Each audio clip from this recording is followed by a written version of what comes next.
ഇന്ന് ബഹുമാനപ്പെട്ട കേരള ഹൈക്കോടതിയുടെ ഒരു ഉത്തരവ് ഒരു ഹർജിയുമായി ബന്ധപ്പെട്ട് നടത്തിയ ഒരു പ്രസ്താവന വളരെ ശ്രദ്ധേയമായിരിക്കുന്നു. അവിടെ വടക്കാഞ്ചേരിയിൽ പോലീസ് സ്റ്റേഷനിൽ രജിസ്റ്റർ ചെയ്ത ഒരു കേസ് ആയിരുന്നു, അതിൻ്റെ ഒരു ഹർജിയായിരുന്നു.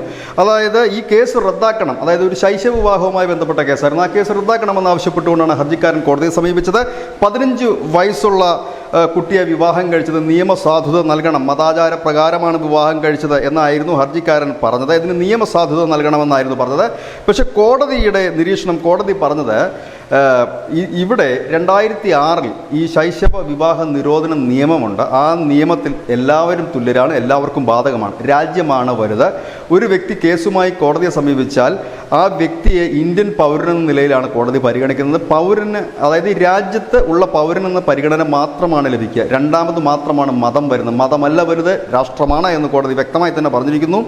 ഏതായാലും ജസ്റ്റിസ് വി കുഞ്ഞികൃഷ്ണൻ പറയുന്നത് ഇങ്ങനെയാണ്: 2006 ഈ പറയുന്ന ശൈശവ വിവാഹ നിരോധന നിയമം എല്ലാവർക്കും ബാധകമാണ്. മതത്തിൻ്റെ പേരിലല്ല നിയമം, എല്ലാവർക്കും ബാധകമായ നിയമമാണ്. അതുകൊണ്ട് തന്നെ ഇതിന് നിയമസാധുത നൽകാൻ കഴിയില്ല എന്നുകൂടി അദ്ദേഹം വ്യക്തമാക്കിയിരിക്കുന്നു. News desk news India Malayalam.